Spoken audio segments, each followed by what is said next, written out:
మన రక్షకుడైన యేసుక్రీస్తు నామంలో అందరికీ వందనాలండి. ఈరోజు దేవుని మాటలు మత్తయి సువార్త 6వ అధ్యాయము 33వ వచనము. కాబట్టి మీరు ఆయన రాజ్యమును నీతిని మొదట వెదకుడి, అప్పుడు అవన్నీ మీకు అనుగ్రహింపబడును.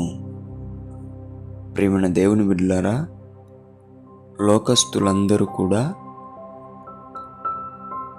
ఆహారం కోసం, డబ్బు కోసం, బట్ట కోసం, బంగ్లాల కోసం, వాహనాల కోసం ఈ విధంగా ప్రయాసపడుతూ కష్టపడుతూ ఉంటారు. ఎందుకంటే వారికి దేవుడు తెలియదు కాబట్టి ఇవే సంతోషం అనుకొని వాటి మీద పరిగెడుతూ ఉంటారు. కానీ ఒక క్రైస్తవుడిగా పిలువబడుతూ దేవుని కుమారుడుగా ఎన్నుకోబడిన నీవు వాటి కోసం ప్రయాసపడకూడదు, వాటిలో సంతోషాన్ని వెతకద్దు. మనము దేనికోసం ప్రయాసపడాలి అంటే, మనం దేనికోసం ఎదురు చూడాలి అంటే, దేవుని రాజ్యము నిమిత్తము, దేవుని నీతి నిమిత్తము మనం వెదికేవారిగా, ప్రయాసపడేవారిగా ఉండాల. ఆయన రాజ్యానికి సంబంధించిన ఆత్మల కోసం మనము వెదికి రక్షించేవారిలాగా, ఆయన రాజ్యంలో ఉన్న ఆత్మల నిమిత్తం, ఆ ఆత్మలను నీతి మార్గంలో నడిపించే నిమిత్తం మనం ప్రయాసపడేవారిలాగా ఉన్నామంటే దేవుడే మనకు సమస్తమును అనుగ్రహిస్తానని చెప్తున్నాడు. దేవుని బిడ్డలారా, దేవుని పనిని, దేవుని రాజ్యము, దేవుని నీతిని వెదికితే గనక దేవుడు నీకు కావలసిన టైంలో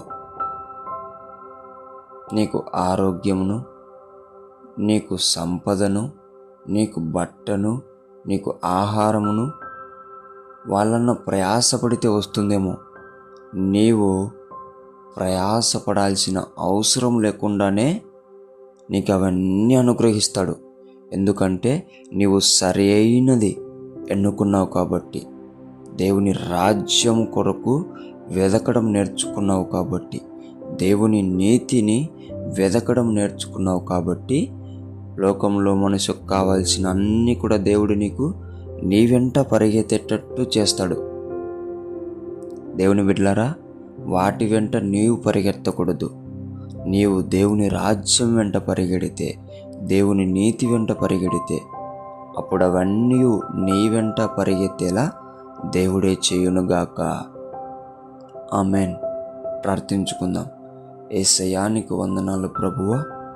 ఎవరైతే నీ బిడ్డలుగా ఎన్నుకోబడి క్రైస్తవులుగా పిలువబడుతున్నారో వారందరూ కూడా లోకస్తుల్లాగా శరీరానుసారమైన వాటి కొరకు పరిగెత్తకోకుండా, నాయనా, నీ రాజ్యం నిమిత్తం, నీ నీతి నిమిత్తం పరిగెత్తే బిడ్డలుగా వారిని తయారు చేయమని, నా వాళ్ళు నీ రాజ్య పనిలో ఉంటుండగా, నీ నీతిని పనిలో ఉంటుండగా వారందరికీ ఆహారమును, బట్టను, ప్రతిదీని నీవు వారికి అనుగ్రహించమని యేసు నామములో ప్రార్థిస్తున్నాం తండ్రి.